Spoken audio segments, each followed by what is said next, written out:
வணக்கம். நம்ம சேனலுக்கு தொடர்ந்து ஆதரவளித்து கொண்டிருக்கும் நல்ல உள்ளங்களுக்கு நன்றி. காலையில் நாடாளுமன்றம் கூடியது, இன்றைக்கி முழுக்க ஒத்தி வச்சுட்டாங்க. ஏன்னா அதானி பற்றியே, குறிப்பாக அதானி மணிப்பூர் பற்றி பேசணுன்னாங்க. அதானி தான் முக்கியம். அதானியை பற்றி பேச பிரதமர் மறுப்பாருன்னா கண்டிப்பாக மறுப்பார். இப்போ நாளைக்கு என்ன ஆகும்னா, நாளைக்கு இதே மாதிரி தான் ஒத்தி வைப்பாங்க, இதே மாதிரி தான் போகும். இப்போ குளிர்கால தூற்றத்தொடர் நடக்குமா நடக்காதா அப்படின்னா நடக்காது. பண மசோதா மாதிரி எல்லா மசோதாவையும் நிறைவேற்றிட இன்றைக்கி பிஜேபி முயற்சி பண்ணும்.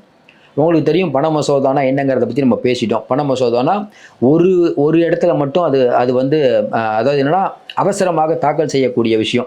இப்போ நாடாளுமன்றத்தில் ஒரு பெரிய போராட்டம் ஆர்ப்பாட்டம் நடக்குதுன்னா பிஜேபி யாருடைய ஒப்புதலும் பெறாமல் பண மசோதாங்கிற ரூட்டு வழியாக மசோதாவை நிறைவேற்றலாம். ஆனால் அது வந்து இந்த வக்பு வாரியம் அதே மாதிரி பார்த்தீங்கன்னா இன்னும் 2-3 மேட்டரில் சாத்தியமாகனு எண்ணி பார்க்கணும். அப்படிப்பட்ட சூழ்நிலையில் யாருமே எதிர்பார்க்காத வகையில் இப்போ நம்ம பேசிகிட்டு இருக்க நேரம் டெல்லியில் பாராளுமன்றத்தை முற்றுகையிட ஏகப்பட்ட காங்கிரஸ்காரங்க கண்ணீர் புகை குண்டு ஏகப்பட்டதை வச்சுக்கிட்டு இன்றைக்கி போலீஸார் தடுத்து நிறுத்துகிறாங்க. இது இந்தியாவில் மட்டும் செய்தி இல்லை. இப்போ அமெரிக்க ஊடகங்கள், கனடா ஊடகங்கள், மற்ற பெரிய முக்கியமான நாடுகள் எல்லாத்தையும் பார்த்தீங்கன்னா இந்தியாவில் இது இஷ்யூ. ஏன்னா நாடாளுமன்றத்தில் குளிர்கால கூட்டத்தொடர் நடக்கிற முதல் நாள் இந்த அளவுக்கு ஒரு மேசிவான க்ரௌடு போய் நாடாளுமன்றத்தை முற்றுகையிட்டாங்கன்னே சொல்லலாம். இதை பிஜேபி எதிர்பார்க்கல. பிஜேபி என்ன சொல்லுது, இது வந்து மிக தவறான நடவடிக்கை, பர்மிஷன் வாங்காமல் மக்கள் கூடுறாங்கன்ட்டு. நம்ம ஒரே ஒரு விஷயம் தான் கேட்குறோம். இப்போ வந்து ஒரு இடத்துல நிலம் எடுக்கிறாங்க, இல்லை வந்து ஒரு இடத்துல வந்து ஒரு பெரிய அநீதி நடக்குது, பார்ஜிக்கார் மாதிரி அநீதி நடக்குது. அப்படிங்கும்போது ஒட்டுமொத்தமாக மக்கள் திரண்டு வராங்கன்னா பர்மிஷன் வாங்கிட்டு தாங்க வரணும், இல்லை எல்லாத்துக்குமே கேஸ் போடுவோம் அப்படின்னா அது வந்து நடக்காதுங்க. அது வந்து மக்கள் வந்து நீங்கள் இன்னொன்று காங்கிரஸ் ஒன்றுமே இல்லைங்கிறாங்க. எப்படிங்க இவ்வளோ கூட்டம், இந்த அளவுக்கு எப்படி கூட்டம் திரண்டாங்க? அதுவும் பார்த்தீங்கன்னா யூத் காங்கிரஸ் மட்டும். இன்றைக்கி யூத் காங்கிரஸ் இந்த பண்ண விஷயம் ஏன் பண்ணுறாங்க அப்படின்னா இந்தியா முழுக்க அது எதிரொலிக்கணும். டெல்லியில் பண்ணாதானே இந்தியா முழுக்க எதிரொலிக்கும். அதுவும் நாடாளுமன்ற கட்டடத்துக்கு பக்கத்தில் இன்றைக்கி ஒரு வளைய மாதிரி உட்காந்துருக்காங்க. நீங்கள் ஏதாவது அவங்கள டெஸ்ட் பண்ணிங்கன்னா பெரிய பிரச்சனை ஆயிடும். இப்போ மோடிக்கு அமித்ஷாக்கு என்ன பிரச்சனைனா, அமித்ஷா தான் டெல்லியோடைய சட்டம் ஒழுங்கு பார்க்க வேண்டியவர். சரி, இப்போ இவங்களெல்லாம் அடைக்கிறதுக்கு எங்கே போய் அடைப்பீங்க? ஏதோ ஒரு மைதானம் வேணும், ஏதோ ஒரு இடம் வேணும். மைதானம்லாம் யார் கண்ட்ரோலில்? கெஜ்ரிவால் கண்ட்ரோலில். ஏற்கனவே அம்பாலாவுடைய மைதானத்தை ஒரு தடவை அமித்ஷா கேட்டு இவர் முடியாதுன்ட்டார். நம்ம விவசாயிகள் அடைக்கிறதுக்கு வந்து கெஜ்ரிவால் முடியாதுன்ட்டார். இப்போ ஏற்கனவே அவங்களுக்குள்ள 2 பேருக்கு பஞ்சாயத்து போயிட்டு இருக்கும்போது அவங்க அடைக்க விட மாட்டாங்க. அப்போ இவ்வளோ பெரிய நீங்கள் என்ன பண்ணுவீங்க? அப்போ இந்த விஷயம் வந்து போராட்டம் நடக்க நடக்க நடக்க பிஜேபிக்கு தலைவலி தான். ஏன்னா இப்போ வெகுஜன ஊடகங்கள் போவோம், இந்தியா முழுக்க இன்றைக்கி என்ன பேச்சாக இருக்குங்கிறீங்க பாருங்கள். டெல்லியில் வந்து அதாவது அதானியை பற்றி பேச பிஜேபி மறுத்து விட்டது. நாடாளுமன்றம் சுமூகமாக நடக்கணும் அப்படின்னு சொல்லிட்டு நேற்று அனைத்து கட்சி கூட்டம் நடக்குது. அதிலலாம் நல்லா தான் தேன் ஒழுக பேசிட்டு இதே மாதிரி பண்ணுறாங்க. இது முதல் தடவை இல்லை. துணை சபாநாயகர் பதவி வந்து நீங்கள் எங்களுக்கு கொடுங்க, சபாநாயகரை ஒருமித்த கருத்தோடு தேர்ந்தெடுக்கலான்னு கார்கே சொல்கிறாரு. நான் கேட்டுட்டு வரேன்னு சொன்ன ராஜ்நாத் சிங் அதுக்கப்புறம் லைனுக்கே வரல. இது எவ்வளோ பெரிய அசிங்கம். இது வரைக்கும் துணை சபாநாயகர் போடல. இன்னும் குறிப்பாக சொன்னால் போன தடவையே நீங்கள் வந்து எதிர்க்கட்சி தலைவர் இல்லாமல் அப்படி இஷ்டத்துக்கெல்லாம் பண்ணிகிட்டு இருந்தீங்க. இன்றைக்கி பண்ண முடியல. தொடர்ந்து நம்ம ஒரு விஷயம் தான் சொல்லுவோம். நீங்கள் மகாராஷ்டிராவோ ஹரியானாவோ ஜார்க்கண்ட் எல்லா இடத்துலையும் பிஜேபி தோற்றுதுன்னா மோடியுடைய தலைமைக்கு ஒரு ஆபத்து வரும். ஆனால் நீங்கள் மகாராஷ்டிராவே தோற்று இருந்தாலும் ஆபத்து இருக்கும், அதில் மாற்று கருத்து இல்லை. ஆனால் சிறத்தன்மையாக இருப்பாரா அப்படின்னா கண்டிப்பாக சிறத்தன்மையாக தான் இருப்பார். ஏன்னா வந்து இப்போ இருக்க சூழ்நிலையில் நிதிஷ்க்கு வந்து அடுத்த வருஷம் எலெக்ஷன் முக்கியம், நாயுடுக்கு இப்போ மோடி தான் முக்கியம். பிரச்சனைலாம் ஓடிட்டு இருக்குது. நம்ம சொல்கிற எல்லாத்துக்கும் ஆமாங்கிறாரு. அப்போ உடனே யாரும் கவுக்க மாட்டாங்க. நம்ம சொன்ன மாதிரி ஒரு 2.5 வருஷம் 3 வருஷம் இது ஓடும், பெரிய சம்பவம் நடக்காத வரை.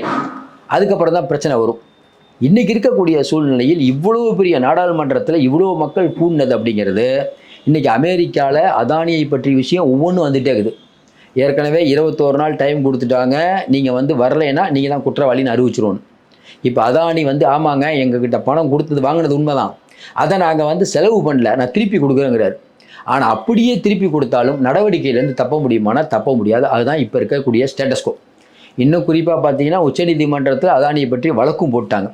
இப்போ என்ன சிக்கல் பிஜேபிக்குன்னா, யாராவது ஒருத்தர் அனுமதியின்றி கூடினார்கள் அப்படின்னு ஒரு விஷயத்தை நீங்கள் வந்து யாராவது ஒருத்தர் கிளப்புனாங்கன்னா அதில் இருக்கக்கூடியவர்கள் இல்லைங்க அதானி வந்து இந்த மாதிரி இந்தியாவை வந்து இந்த மாதிரி வெளிநாட்டில் நிறைய பேர்ட்ட மோசடி பண்ணி இந்த மாதிரி பண்ணிட்டாரு, அமெரிக்கா வந்து நோட்டீஸ் கொடுத்துக்குது, ஒரு இந்தியருக்கு இழைக்கப்பட்ட அசிங்கமாக நாங்கள் பார்க்குறோம், அதனால் உச்சநீதிமன்றம் இதை தலையிடணும்.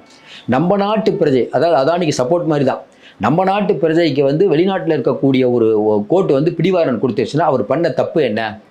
நம்ம G7 மாநாட்டில் உறுப்பு நாடாக இருக்கும்போது அமெரிக்கா நம்மகிட்ட நல்லுறவோடு இருக்கணும்.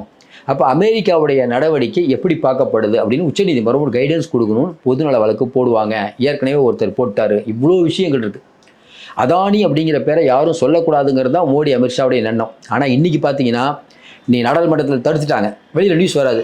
அதானியை பற்றி பேசவில்லை, முடங்கியது, ஒரே மேட்டரில் முடிச்சிருவாங்க. ஆனால் இந்த மேட்ரு இந்தியா முழுக்க நாளைக்கு பத்திரிகையில் இப்போவே எல்லா ஊடகங்கள்லையும் டெல்லி ஸ்தம்பித்தது, காங்கிரஸில் இருக்கக்கூடிய முக்கியமானவங்கெல்லாம் வந்துட்டாங்க, யூத் காங்கிரஸ் நாடாளுமன்றத்தை சுத்து போட்டாங்கங்கிற தகவல் இன்றைக்கி பிஜேபிக்கு ஒரு பிரச்சனை. இதை வச்சு ஒரு 3 நாள் பேசுவாங்க. நீங்கள் அவங்கள அத்துமீறி கைது பண்ணிங்கன்னா அது பெரிய நியூஸு. இது ஒரு இடத்துல நடக்காது, டெய்லி நடக்கும். இப்போ நாளைக்கு நாடாளுமன்றம் கூட்டினாலும் இதே மாதிரி வருவாங்க. இவங்க மட்டும்தான் வருவாங்களான்னு பார்த்தா மம்தா பானர்ஜிலேருந்து அந்த கட்சியிலேருந்து ஏகப்பட்ட கட்சிகள் இருக்குது. அவங்கெல்லாம் ஆர்ப்பாட்டம் பண்ண ஆரம்பிப்பாங்க எல்லா ஊர்லேயும். இப்போ சமாஜ்வாதி கட்சி மம்தா பானர்ஜிலாம் சும்மா இருக்க மாட்டாங்க, அவங்க அப்படி ஆர்ப்பாட்டம் பண்ணுவாங்க. RGK மம்தா பானர்ஜி எப்படி பண்ணீங்க, அந்தமா சும்மா விடுமா? அப்போ இவ்வளோ பிரச்சனைகள் இருக்கும்போது இன்றைக்கி நாடாளுமன்றத்தை முற்றுகையிட்ட சம்பவம் பரபரப்பாக பேசப்படுது. பிஜேபி மறுபடியும் சொல்கிறோம், பிஜேபிக்கு இந்த மாதிரியான ஸ்டாக் ட்ரீட்மெண்ட் கொடுத்துக்கிட்டே இருக்கணும். அவங்க மகாராஷ்டிராவில் ஜெயிச்சாங்களும் நிம்மதியாக இருக்கக்கூடாது. ஏன்னா இந்திய மக்களை நிம்மதி இல்லாமல் இருக்க செய்துவிட்டு இவங்க மட்டும் நிம்மதியாக இருக்குங்கிறது எந்த விதத்தில் சரியாக இருக்க முடியும்?